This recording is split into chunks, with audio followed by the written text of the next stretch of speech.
Hi, everybody. You're listening to Blues Moon Radio with Claire DeLune, and we're here with David McIntosh.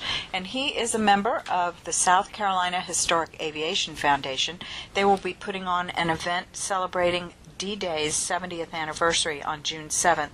And David, welcome to the show, and tell us a little bit about this great event you're doing. Well, glad to be with you, and on a Saturday evening on June 7th, South Carolina Historic Aviation Foundation down at Hamilton Owens Airport in Columbia in the hangar next to the terminal, we're going to put on a big 70th anniversary celebration with the Goodwin Orchestra. There'll be dinner, get to meet a lot of nice people. All in all, I think it's going to be a great evening. And the Owens Airfield, in case people don't know, is the original Columbia Airport. Am I right about that? That's the original Columbia Airport. It's officially now Hamilton Owens Airport, but I'm of the generation, I still think of it as Owensfield. It's the in-town or downtown airport in Columbia.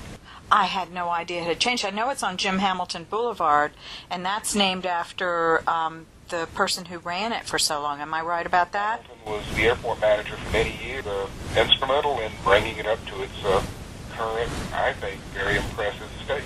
Well, I think that's a wonderful tribute. I had not known that was a formal name change. I was still calling it Owens. Well, you're right. We did used to call it Owens Field, but then it became Owens Airport. But tell me a little bit about the plane that's going to be rolled out, and it's so fascinating that we have the plane that was in Greenwood Lake. Yeah, it was in Lake Greenwood. It's a B-25C.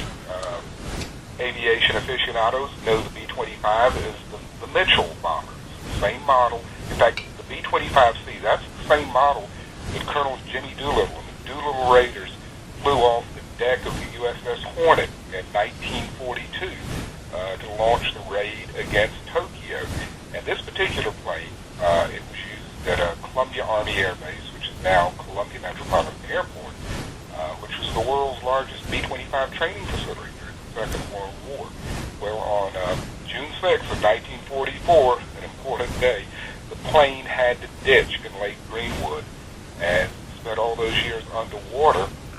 That actually helped preserve and save the plane. It was lifted out of Lake Greenwood in the mid-'80s. Restoration efforts started.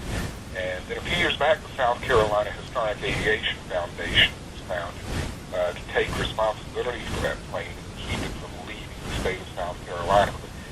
It's an important part of our aviation heritage, and that plane will be there. We're still working on restoring the plane. Eventually, the goal is to have it as a museum quality static display. But to be able to see it is going to be so much fun. Tell us about, you mentioned the Dick Goodwin Band, and aren't they wonderful? And they'll be playing some swing music? They'll be playing swing music. They'll be playing music from the 40s, from the big band era, when people like Glenn Miller and the Dorsey Brothers and Duke Ellington, and music which I think to this day is still really great and enjoyable music. Seen kind of in that swing era style. Again, we'll have dinner there. We'll have a number of World War II veterans who will be our guest of honor. And it's important we mark the 70th anniversary of the